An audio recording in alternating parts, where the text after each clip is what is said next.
All right, so in this video, I'm gonna talk about sum function. So sum function is probably one of the first functions that people learn when they get to spreadsheets. So if you're new to it, in Google Sheets, it's very easy to do something like a sum of a range of numbers. So for example, if I have a list of numbers here in the sales column and I wanna see the total, the easiest way to do this, you just go ahead and select the numbers you want to add together like this.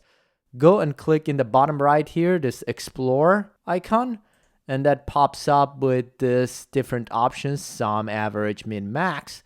Sum is what we're after, so you just click and drag it wherever you want to show the total. I'm gonna close this. We should have a sum function. So if I open this, see, it's a sum function that Google Sheets user interface basically did it for us. Now, if you're new to this and you're planning to add more numbers to the bottom, then probably what you want to do, you want to just, I'm going to delete that, select a little more than what you have. So if you're expecting to add more numbers here, just select a little longer like this, go to the same explore, and again, just grab the sum and put it wherever you like. And then after that, if you just go and add some more numbers here, you'll see that adds up to this total automatically, so you don't have to mess around with this. So that's one of the ways to add a sum function. Another way to add a sum function is to use the AutoSum button, and that is located, I'm gonna have to zoom out a little bit here. See, there's this sum icon under functions. So if I go ahead and click below this range of numbers and go to that sum icon, hit sum, that basically puts the sum function in here, which will also ask you for the range. So basically you do equal sum, you do parentheses open and parentheses closed, and then you need the range of numbers. Now you can see it didn't complete what the range of numbers should be. Now, one way you can get around this, if you just go here and select the range of numbers you want to sum up first, and then go to click on that sum and hit sum, see, it will automatically put the sum right below it and pick up the range for you. And if I hit enter, that should just give me what the total is. Now let's quickly talk about what's in this function. So the way this function works, it works with the function itself. So you do equal sum and open parentheses. Let me just clear this. And after you open parentheses, you have to provide the range you're trying to sum up. So you need to give it the starting point. So in this case, D is the column and 2 is the row for the first number. So I'm going to do D2. And then you do a colon, which converts it to a range. And then you give it the last number in the list, which is D14 in this particular case. So if I do that, that should give me the range of numbers I'm trying to sum up. You'll see how it gives me the preview of how much that is. Now to complete this, you close parentheses, hit enter, and we got the total. Now, generally, putting the sum below your numbers is not a great practice in spreadsheets. So you want to avoid doing this unless you really have to. A better practice is either to put it above your numbers or on a different worksheet. So let's do an example of those. So if I want above this, I'm just gonna select a few rows and I'm gonna right click insert to add some space above. I don't want this formatting, so I'm gonna clear that formatting. So you can do it by either going format and clear formatting, or you can use the shortcut here. See, that's the icon to do that. So once you have it cleared, I'm gonna go ahead and do equal sum, open parentheses, and then again, the starting point starts here and goes all the way down. Now you can type that the way I was doing that, D6 colon D18, or after you open parentheses, you can simply just click and drag your mouse and it will automatically do the range for you. Close parentheses, hit enter, that gives me the total. Now, the reason this is a better way of doing this is because this is going to allow you to do some things that will dynamically do updates going forward. So if I go back to this range and just remove this 18, which is the last row reference down here. So what I'm doing, essentially, I'm starting from D6, which is this cell, and then colon D, and if you skip the row number, basically you're saying just go all the way down. So by doing this, it's still going to give me the same total, But going forward, any number we add to the bottom here is just gonna add up to this total automatically, and we don't have to go and update our formula. So that's why putting this on top is a better idea, because if you put it in bottom, you couldn't do this because your sum is gonna get on the way. Let's clear this. Now let's also do this sum from a different tab. Let me just delete all of this. So if you're trying to get this total from a different tab, I can create that tab, call it summary. And here, let's say I want that total. So I'm going to go here and do equal sum, open parentheses. After you open parentheses, this is where you can select the range you're trying to sum up. So what I'm going to do, I'm going to click on the other tab where the data is and just select the range. But you can also, similar to what I was doing before, just drop the end row reference like this and close parentheses. Now, usually when I'm doing this, if I'm working with a large set of data, I will just select a little bit like this and then just drop the end reference, and that will send it all the way down, and then close parentheses. And once you close parentheses, you hit enter. And again, if you go here and add some numbers to the bottom, that will automatically update here on your new tab. So that's how you can do sum from a different tab if you have to. Now, getting to things that are a little more complicated, let's go to data. Now, when you use sum, you can also use sum using arrays. So for example, let's say I'm trying to sum up sales for California only. So that means from this list, it should be only picking up this one and this one, these two. So the way I can do that is by using an array with a sum function. So let me first explain you how the array is going to work, and then we'll use the sum function around this. So what I'm going to do equal sign, and then I'm going to select this range of numbers. And I'm going to check if that equals to CA for California in quotes because it's text. So if I hit enter right now, see, it doesn't give me the whole range, it just gives me the first one. So it tells me that this is not California. And the reason for that is because I was doing this range calculation, but I didn't explain that this is supposed to be what's called an array formula. So to do that, you have to use array formula function. So you can either type array formula like this around this, or you can also do Control-Shift-Enter or Command-Shift-Enter, and Google Sheets will do it for you. So now you can see how I got this array formula around my formula. And if I hit enter, you'll see I get a bunch of falses, but then I get a true when it is actually a California, including this one. Now, what's good about this is because trues and falses in spreadsheets can be used in a math calculation as 0 and 1. So if I just do something like this, if I just take with an equal sign this and multiply it by this false, that false is going to be treated in this multiplication as a 0, which means 0 times 161 is 0. So if I just drag this formula down just to show you what that's going to do, you'll see that all of these falses multiplied by the number are zeros, and the true multiplied by the number, true is being treated as 1, so we end up getting the number. So at this point, if we just sum these, we should be getting the total for California. Now let me show you how we can do all of this in a single formula. So I'm going to delete this, go back to this formula. So this was the formula that's an array formula that's taking the range here and comparing it to California.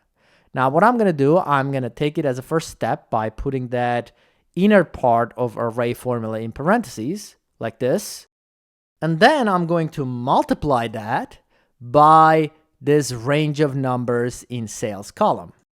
So by doing this, if I hit enter, see, the end result I get is what I was getting over here. So either 0 or the number that's in here. So at this point, if I go back to that formula on top and just take all of this inside of the array formula and put it inside of our sum function, and I have to close that parentheses over here in the end.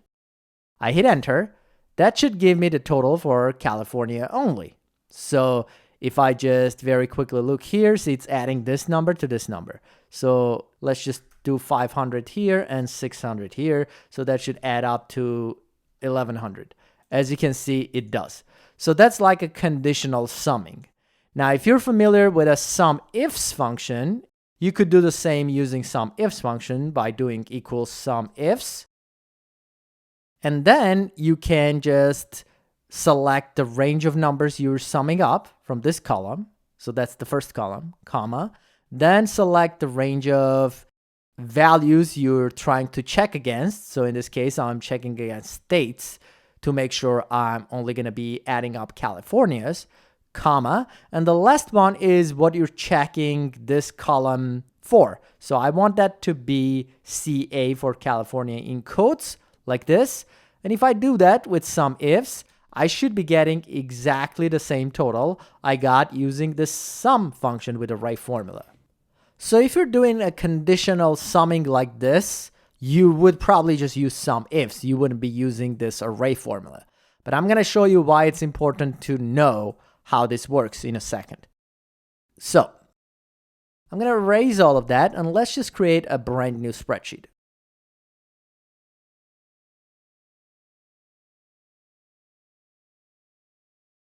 Now in this spreadsheet, I would like to get the total from this other spreadsheet to get all these totals for sales. So to do that, I need to basically sum up all these numbers from D2 going pretty much all the way down, right? So you could do until D14, or you could drop it all the way down so it adds new numbers in there. So to do this, if I'm using different spreadsheet, I need to first get the spreadsheet URL. So I'm going to copy that URL, go to this summary, and before I do any sums, I'm going to start with import range function. Now this function allows you to import a range from a different spreadsheet. The other time I was just doing the other tabs, so if you're working in the same spreadsheet, you don't need to do this. You only have to do this if you have completely two separate spreadsheets and you're trying to link to the other one. So the first thing you have to do in this function, you have to provide the spreadsheet URL in quotes. So I'm going to do quotation, paste that URL, quotations, comma. The second argument in this function is the range you're importing from the other spreadsheet. And that also has to be in quotes like this as text. So the way you do this range, you start by the name of the worksheet that you're referring to. Now in this case, see this worksheet where the sales are is called data. So I'm going to do here in this quotations, data, and then exclamation sign. After exclamation sign, you have to provide the range. So the range of sales numbers for me starts from this D2 cell and then goes all the way down. So I'm going to do D2 colon and then D. And now what you want to do, you want to just hit enter. And after that, just click back on this cell. And what that's going to basically ask you to do is to allow access to the other spreadsheet because it wants to make sure that you have permissions to actually get data from that spreadsheet. So I'm going to click on this, click allow access. And when I do that, you'll see it basically just copies over those numbers from here. So now if I want to get the total, I take all of this and put it inside of that same sum function, just like this from the beginning and the end. Hit enter, and we got our total from this spreadsheet numbers. And again, as usual, if I go here and add a number, so right now, see it's 3,500-ish. So if we add another 500, it updates to 4,000, whatever that number is. So now I'm going to take that off. So what if I want to get the total for California only on this other spreadsheet? So now I have to work with two ranges. I have to work with the sales range, and then I have to work with the states, which is the C column. So to do that, I'm going to go back. I'm going to copy this import range without the sum part. See, not including this parentheses and this parentheses. Hit escape. And then I'm going to go here. Let's try to get the total for California. So for that, let's try to use some ifs function. So I'm going to do some ifs. So what I'll do, I'll just paste that import range function, which if you remember, that's the D column, which is numbers for sales. Then we do a comma. Then the second range is conditional column. So that's going to be our C column for states. So after the comma, I'm going to paste the same thing, but I'm going to change the D to C to move to that correct column. And then do another comma after this. This parenthesis belongs to this import range, which is the second range. And then finally, the last one here is the condition. So that's going to be CA for California. So this is how SUMIFS works. Let's hit enter and see what happens. So as you can see, it doesn't work. And it says argument must be a range. So SUMIFS function does not work when you're importing range from different spreadsheets, because this is considered an array and not a range, and it no longer works. So you cannot use SUMIFS to sum from a different spreadsheet. However, we're not going to have that limitation if we use the sum method. So let me just copy this again, the first import range function, and hit escape. And let's just try to do this using sum method. So I'm going to do equal sum. Now here, if you remember, I had to do that array. And what I did first, I had in parentheses a comparison if this C column results are California to get trues and falses. So to do that, I'm going to make sure I put that in parentheses so that I can multiply this later on to sales amount. So I'm going to paste that import range function, and I'm going to switch this to C column to make sure that we're referring to C this states. And I'm going to check if that equals to CA for California. So I'm going to close parentheses, and this is this parentheses. So this part right here, let me put a space in here. So this part right here, this import range, is going to give me those trues and falses. And this is just going to wrap it in parentheses so we can group it together. So now I'm going to take that and multiply it by sales column. So I'm going to paste that same import range function, which gets me the range, and make sure that refers to the right column, which is D is the sales amount. So now we have this import range that goes up to here. That gives me trues and falses. And we're multiplying this by this second import range, which is the sales amount. Once we get that multiplication, if you remember, we get zeros for everything that's not California, and we get the proper amount for California's. So we just have to make sure we sum this. So to do that, I just need to close this sum parentheses. So I'm going to close sum parentheses. Now this needs to work as an array formula because this is an array formula. So I'm going to do that Control-Shift-Enter or Command-Shift-Enter. You can also just put that array formula function in front of it and close another parentheses. That's just a shortcut to do this. And then I'm going to hit enter, and you can see this method still works. So I'm going to cut this and paste this over this to replace with my sum array formula, and then we can make a currency formatting. So there it is. We got our California total from this other spreadsheet. Now you could also go back in here to make this a little more interesting. And instead of hard coding this CA in the formula, I'm going to remove those quotations and CAs and link to this cell from the current spreadsheet. So if I hit enter, it should still give me the same total. The difference now, if I change this California, let's say to Illinois, see, we get 138. Apparently there's only one. And if I want to get the total for Ohio, then I just go and do that and we get the total. So there we go. So this is like a SUMIFS using a sum function with an array formula. And the final thing I'm going to show you here is this example for sum function. And here I want to sum up some sales amounts from some starting point to some ending point. Now, these are not dates. These are text. So I can't really just do a date range. I could do some trickery with array formulas to get it happen. But instead, I'm going to show you another thing we could do. So to do something like this, let's do something like starting and ending month. And I'll just do a drop down, data validation, and we'll just do list from range, click in this box, and then select all of these possible options. Maybe I'll go a little lower like this, press OK, and then reject any other inputs, hit save. And you don't really have to do this, but this is going to be nicer, so we can just pick something from the list. So let's say I just want to be able to pick May in here and this in here. And based on that, I want to get my total, which should be basically starting from here up to this one. So to do this, I'm going to use match function with index function. There are probably a lot of different ways you could do this, but this would be an interesting way to do it. So I'm going to use match function. Let me actually put it right next to this.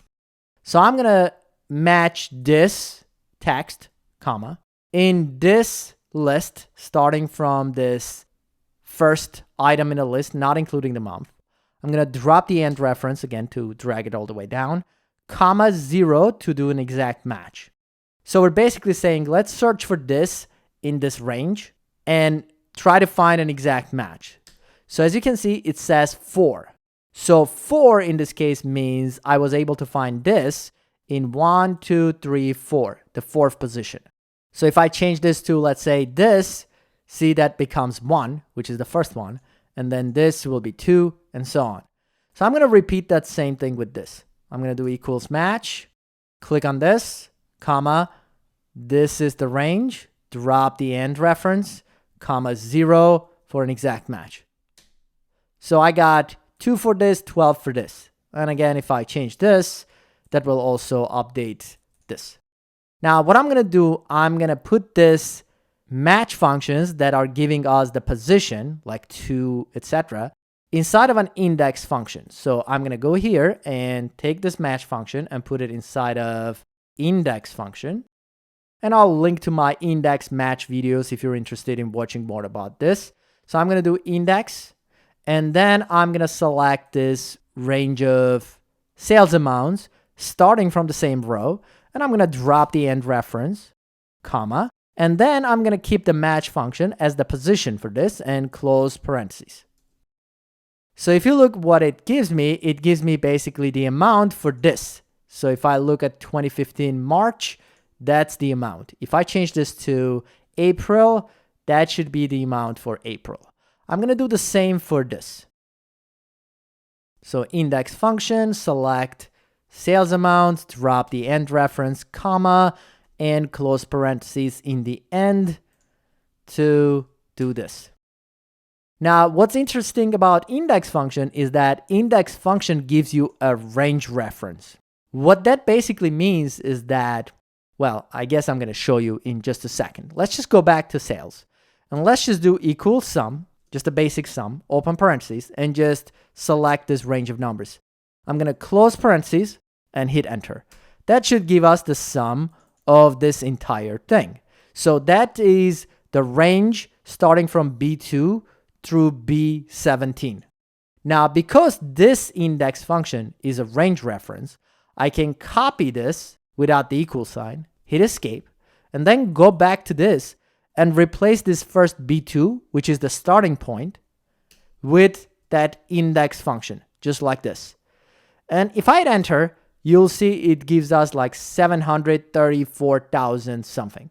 What it's doing right now, it's starting from this 2015 April and goes all the way in the end. So if I, for example, put it in like 2016 March, see, it gives me 158,000. That's basically these three numbers summed up. So now we have a way for us to just modify this beginning. Now I'm going to do the same thing with the end. I'm going to take this end reference, copy that index function without the equal sign, hit escape, and go back. And instead of having this hard-coded B17, I'm going to just delete that B17. I'm not touching anything else, just the B17 part, and paste the second index function. That gives me the reference for the last number. So just like this, I'm going to delete all of that. So if I change this to, let's say, 2015 June and go until March or April 2016. See, I got this. Just to verify that this is correct, let's just do this manually. So I'm going to do sum. So 2015 June should be from here, going all the way down 2016 April. And if I hit enter, there we go. So we got our sum function and index functions that are creating a dynamic range inside of a sum function to get us the total. So the last thing I'm going to talk about sum function is just being aware of that if you have text in your range, sum function will ignore it. See, I have some numbers mixed with some text. If I go here and do equal sum and open parentheses, select all of these, all the text is being ignored and all the numbers are being added. So we got 100. And the reason it's important to understand this is that if you have things that are looking like numbers, but they're actually text, so let's say you have something like this. See, it looks like it's a 50, but it's on the left-hand side. And that could happen when you import some data or copy paste some data. And you can see how this is a line to the left, this is a line to the right. So the way you can enter a number in a spreadsheet as text is by putting an apostrophe and then adding the number like this. So we're saying this should not be a number, this should be text. So if I do this, see, it's not a part of that total. It looks like a number, but it's not really a number. And that should do it for this video. Thanks for watching. Please subscribe, and I'll see you in the next video.